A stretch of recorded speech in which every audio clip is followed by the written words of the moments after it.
ಓಂ ನಮೋ ಭಗವತೆ ವಾಸುದೇವಾಯ. ಈ ಶ್ಲೋಕವು ಶ್ರೀ ಮಹಾವಿಷ್ಣುವಿನ ದಯೆ, ಶಾಂತಿ, ಸರ್ವವ್ಯಾಪಿತ್ವ ಮತ್ತು ರಕ್ಷಣಾ ಶಕ್ತಿಯನ್ನು ವರ್ಣಿಸುತ್ತದೆ. ಈ ಶ್ಲೋಕವನ್ನು ಪಠಿಸುವುದರಿಂದ ಮನಸ್ಸಿಗೆ ಶಾಂತಿ ಮತ್ತು ಸಂತೋಷ ದೊರೆಯುತ್ತದೆ. ಭಕ್ತಿ ಮತ್ತು ಶ್ರದ್ಧೆ ಹೆಚ್ಚುತ್ತದೆ. ಜೀವನದಲ್ಲಿ ಸತ್ಪ್ರವೃತ್ತಿಗಳನ್ನು ಅನುಸರಿಸಲು ಪ್ರೇರಣೆ ನೀಡುತ್ತದೆ. ಭಯ ಚಿಂತನೆಗಳನ್ನು ಕಡಿಮೆ ಮಾಡಿ ಧೈರ್ಯ ನೀಡುತ್ತದೆ. ಭಗವಂತನ ಕೃಪೆ ಸದಾ ನಮ್ಮ ಮೇಲಿರುತ್ತದೆ. ಸುಪ್ರಸಾದ ಪ್ರಸನ್ನಾತ್ಮ ವಿಶ್ವದೃಗ್ವಿಶ್ವಭುಗ್ ವಿಭುಃ ಸತ್ಕರ್ತ ಸತ್ಕೃತ ಸಾಧುರ್ಜಹ್ನು ನಾರಾಯಣೋ ನರಃ.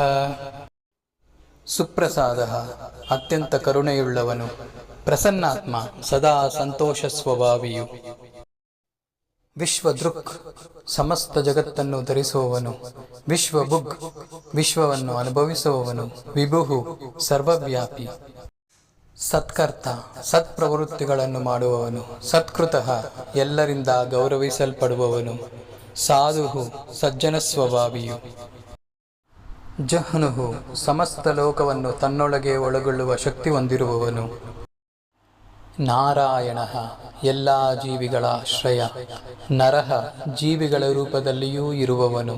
ಹರಿ ಓಂ.